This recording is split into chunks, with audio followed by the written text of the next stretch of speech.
Mico, fiasco, piada, vergonha, qualquer adjetivo com essa conotação cabe muito bem para descrever a ida de Bolsonaro a Londres. Só que Bolsonaro não tá dando vexame somente no exterior, ele tá passando vergonha aqui no Brasil. Porque hoje saiu mais uma pesquisa da FSB e Lula cresceu 3 pontos percentuais, mostrando que aquela estratégia de voto útil parece que está surtindo efeito. Só que o vexame internacional de Bolsonaro não termina, porque ele vai para Nova York hoje e nós também temos outras pesquisas ao longo da semana. E na sua opinião, essa viagem de Bolsonaro para Londres foi uma vergonha? E o que você tem achado da estratégia de Lula para pegar voto útil? Tem dado resultados? Lula vai vencer no primeiro turno? Deixe o seu like se você gosta do Bolsonaro passando vergonha e, claro, se inscreva no canal. E eu quero começar o vídeo já trazendo os resultados da pesquisa da FSB/BTG, que é uma pesquisa contratada pelo Banco BTG Pactual. Essa pesquisa nós podemos colocar que ela abre a nossa semana de pesquisas, porque hoje à noite nós teremos a pesquisa do IPEC, que é bem diferente dessa pesquisa da FSB. A pesquisa da FSB foi feita pelo telefone, com 2.000 entrevistados. A pesquisa do IPEC vai ter uma amostra muito maior, então nós temos que ficar de olho para ver se o IPEC vai ou não começar a confirmar a tendência dessa semana. Porque segundo resultados da FSB, Lula cresceu 3 pontos percentuais, um crescimento acima da margem de erro. Lula tinha 41% e agora tem 44%. Ainda não há possibilidade de vitória no primeiro turno. Lula tem aproximadamente 47% dos votos válidos. E na margem de erro ele teria 49%. Mas Bolsonaro permaneceu nos 35%, não cresceu nada. Agora, a grande questão é que Ciro Gomes caiu 2 pontos percentuais, de 9 para 7, e Simone Tebet também caiu 2 pontos percentuais. Ela caiu de 7 para 5%, mostrando que há uma possibilidade que o voto útil que o Lula tanto quer esteja saindo do Ciro Gomes e da Simone Tebet e indo para ele. Só que a distância no segundo turno permaneceu estável. Lula e Bolsonaro cresceram 1% cada um. Como eu falei, né, essa estratégia do voto útil parece que tem surtido efeito, porque o Lula nos últimos dias ele tem intensificado a sua busca pelo voto útil, principalmente em cima de Ciro Gomes. Porque há aí algumas estatísticas mostrando que 50% dos apoiadores do Ciro Gomes, eles podem mudar o seu voto. Então há essa possibilidade. E o Lula tem feito essas investidas para conseguir pegar esses votos do Ciro Gomes e também da Simone Tebet. Porque falta um tiquinho só para o Lula conseguir vencer no primeiro turno. E existe um temor dentro da campanha do PT que o Bolsonaro possa tirar algum coelho da cartola e virar o jogo no segundo turno. Eu acho improvável. Segundo dados do jornal O Globo, a campanha de Bolsonaro busca aí uma bala de prata dentro do governo para conseguir reverter, faltando aí um mês para o término do pleito. Eu acredito que isso é bem improvável, mas há um medo, um receio da campanha do PT, link aqui no card para você entender essa história toda. Inclusive, pessoal, eu acredito que os votos relacionados ao Lula possam estar subnotificados nas pesquisas. Esse é um dado importante que eu não descarto. Muito se fala de voto envergonhado no Bolsonaro, que é aquela pessoa não declarar voto durante as pesquisas no Bolsonaro, porque isso poderia ser mal visto socialmente, diante ali do entrevistador. Mas eu acredito que possa haver, na verdade, um voto amedrontado no Lula, porque 7 em cada 10 pessoas temem algum tipo de represália ao declarar a sua opinião política.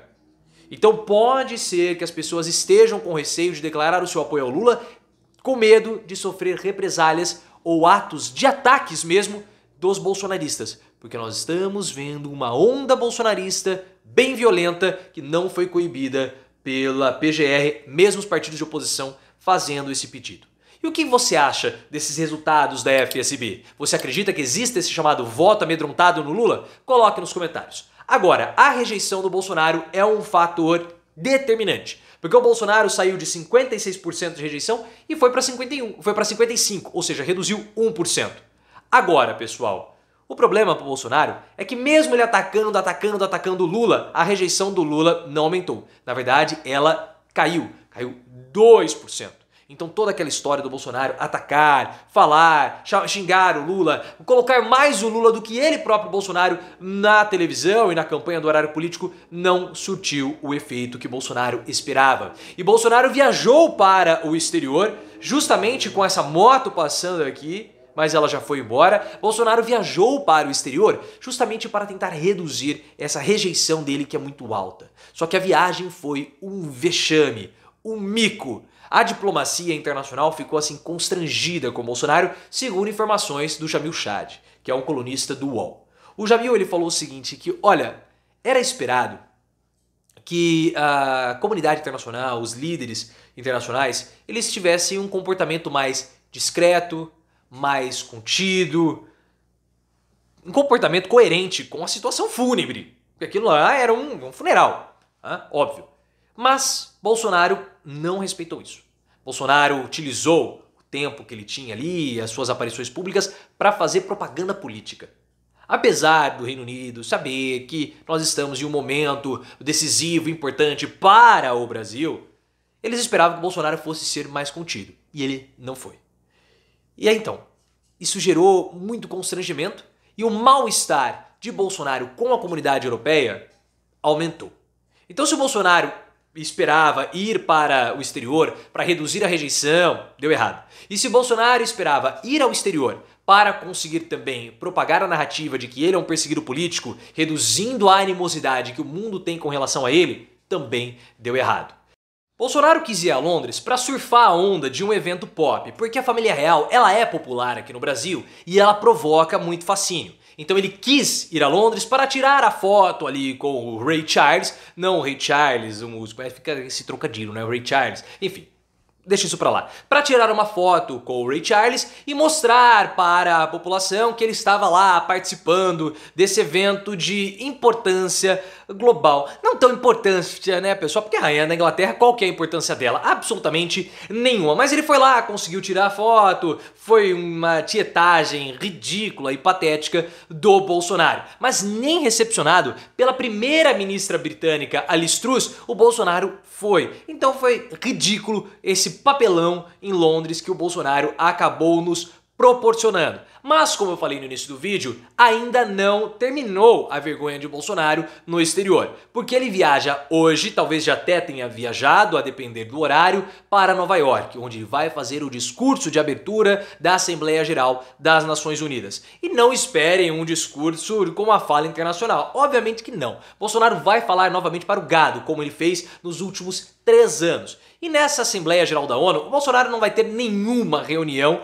com qualquer nação importante, podemos colocar assim, não menosprezando as nações que Bolsonaro vai ter encontros, como a Sérvia, como a Polônia e o Equador. Mas todos esses países que o Bolsonaro vai ter encontros são países liderados pela extrema-direita. Então Bolsonaro só vai ter esses encontros com líderes de extrema-direita. Por que será, hein? Será que o Bolsonaro ele já começa a preparar uma espécie de asilo político? Quando os julgamentos contra ele avançarem por conta da derrota que ele vai ter no pleito desse ano? Pode ser que sim, hein? Porque se a narrativa dele do perseguido não colar internacionalmente, e não vai colar mesmo, a última chance do Bolsonaro de não ser preso será tentar aí um asilo político. Vamos observar tudo isso e hoje à noite teremos a pesquisa do IPEC. Às 8 horas iniciaremos a cobertura aqui no canal com uma live super especial e depois o vídeo com todos os resultados. Então fiquem ligados no canal porque hoje é um dia quente.